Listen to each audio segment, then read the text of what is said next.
Yurtimizda inson salomatligini asrash, ayniqsa bolalar sog'lig'ini mustahkamlash davlat siyosatining ustuvor yo'nalishlaridan biriga aylangan. O'tgan yili prezidentimiz tashabbusi bilan Qoraqalpog'istonda ilk bor salomatlik marafondi tashkil etilgani bu boradagi ezgu ishlarning amaliy ifodasi bo'ldi. Mazkur marafonda Toshkent bolalar milliy tibbiyot markazining tajribali shifokorlari ishtirok etib, 100 dan ortiq murakkab operatsiyalarni Qoraqalpog'iston tibbiyot instituti klinikasi bazasida muvaffaqiyatli amalga oshirdi. Ana shu tashabbuslarning davomi sifatida klinikani yanada rivojlantirish, uni zamonaviy tibbiy maskanga aylantirish hamda Orolbo'yi klinikasini qayta tashkil etish bo'yicha muhim vazifalar belgilab berildi. Joriy yil boshidan e'tiboran klinika faoliyati tubdan kengaytirilib, toshkentlik malakali mutaxassislar yil davomida muntazam ravishda kelib, murakkab jarrohlik amaliyotlarini o'tkazmoqda.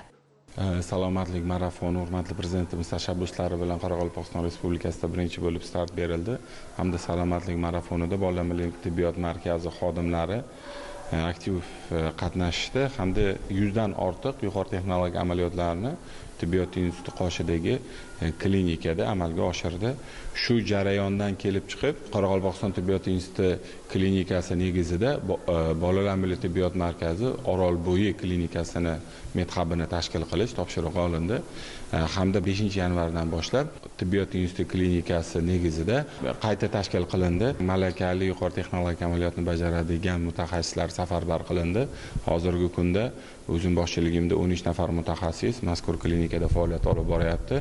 Hamda bundan keyingi bosqichda nafaqat Qoraqalpog'iston, Xorazm viloyati, Navoiy viloyati, Buxoro viloyatining ham bolalariga Toshkentda ko'rsatilishi mumkin, bolalar milliy tibbiyot markazida ko'rsatilishi mumkin bo'lgan tibbiy xizmatlar endilikda ushbu Orolbo'yi klinikasida medhubida xizmatlar ko'rsatiladi. Asosiy maqsadimiz mahalliy mutaxassislar 2 yil davomida bu klinikani boshqaradigan rahbar, hisobini yurg'izadigan hisobchi, iqtisodchini tayyorlash, marketologni, menejment yurg'izish mexanizmini tashkil qilish hamda shu bilan bir qatorda yuqori malakali, yuqori texnologik amaliyotni bajaradigan mutaxassislar bilan ta'minlash. Shu bilan birgalikda hozir bolalar milliy tibbiyot markaziga o'sha bazaviy doktoranturaga qabul qilingan mutaxassislar, klinik ordinaturaga qabul qilingan mutaxassislar Qoraqalpog'istonga maxsus kvotalar ajratilib, ular maxsus tayyorlov kursidan o'tib Qoraqalpog'iston Respublikasiga qaytishi hamda shu yerda faoliyatini davom qildirishi yo'lga qo'yiladi. Qonliqullik fuqaro Marina Allamberganovaning 2 oylik chaqalog'i bosh suyagida o'sma bilan tug'ildi. Oila uchun bu og'ir sinov edi. Klinikaga xizmat safari bilan kelgan toshkentlik tajribali shifokorlar tomonidan chaqaloqqa murakkab operatsiya o'tkazildi. Zamonaviy uskunalar yordamida amalga oshirilgan jarrohlik amaliyoti muvaffaqiyatli yakunlandi. Bu esa oila uchun katta quvonch, ishonch va umid baxsh etdi.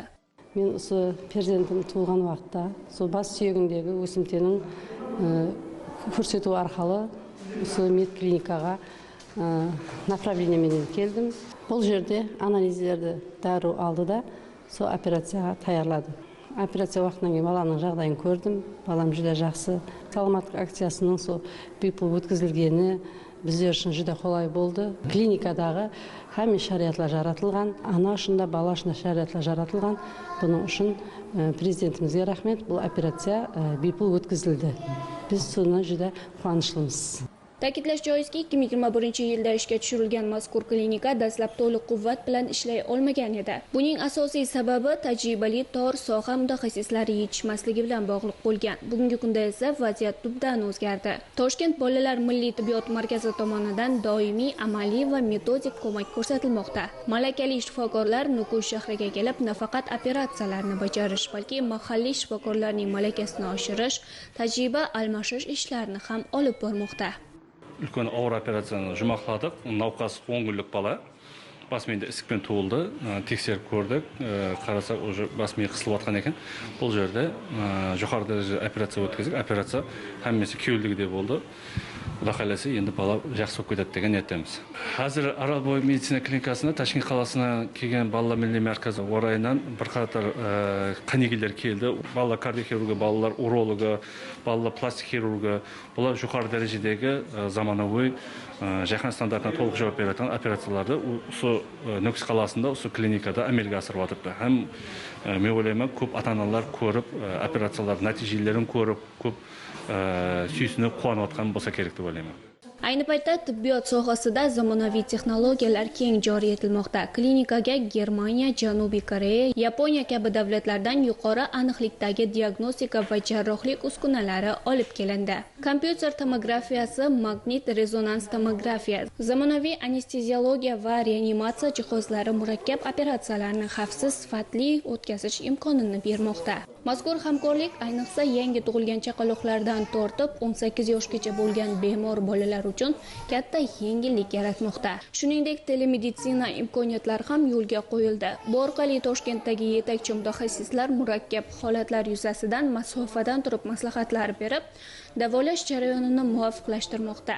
Natijada hududiy tibbiyot sifati yangi bosqichga ko'tarilmoqda. Operatsiya Xudoga shukr yaxshi o'tdi. Muvaffaqiyatli hamma ko'zlagan narsalarimizni bajardik. Xudoga shukr bolacha hozir yaxshi holatda. Bola reanimatsiyada hozircha hamma tekshiruvlarni qayta ko'ramiz, UZI qilamiz, rentgen qilamiz, echo qilamiz. Keyin hamma ko'rsatishda yaxshi bo'lgandan keyin asta-sekin bolani uyg'otamiz. 1-2 kun reanimatsiyada bo'ladi, keyin Xudo xolasa onasini qo'liga qaytaramiz. Bunaqa operatsiyalar juda ko'p bajariladi bizning markazda. Mana hozir bolalar milliy tibbiyot markazidan katta guruh bo'lib keldik. Bu yerdagi sharoitlar hammasi yaxshi. Endi yosh kadrlar ko'p, yosh kadrlarni Xudo xolasa o'rgatyapmiz. Bugungi kunda yurtimiz tibbiyot sohasi izchil rivojlanmoqda. Zamonaviy infratuzilma, ilg'or texnologiyalar, malakali kadrlar va hududlararo hamkorlik tizimi aholi salomatligini mustahkamlashga xizmat qilmoqda. Eng muhimi, og'ir xastalik bilan kurashayotgan bolalar uchun umid eshiklari keng ochilmoqda. Biz Bo'zatov rayonidan keldik. Grijaga 3 oydan beri jura olmay, shu yerga baldaq bilan keldim. Hozir operatsiya bo'lganma 2 kun bo'ldi. Shukr, yaxshi. Prezidentimizga ko'p rahmatlar aytaman. Bolalarning sog'lom va baxtli hayot kechirishiga qaratilgan bu kabi sa'y-harakatlar ko'plab oilalarning qalbiga taskin bermoqda. Ota-onalarning ko'nglida ishonch mustahkamlanib, kelajakka umid bilan qarash tuyg'usi yanada kuchaymoqda.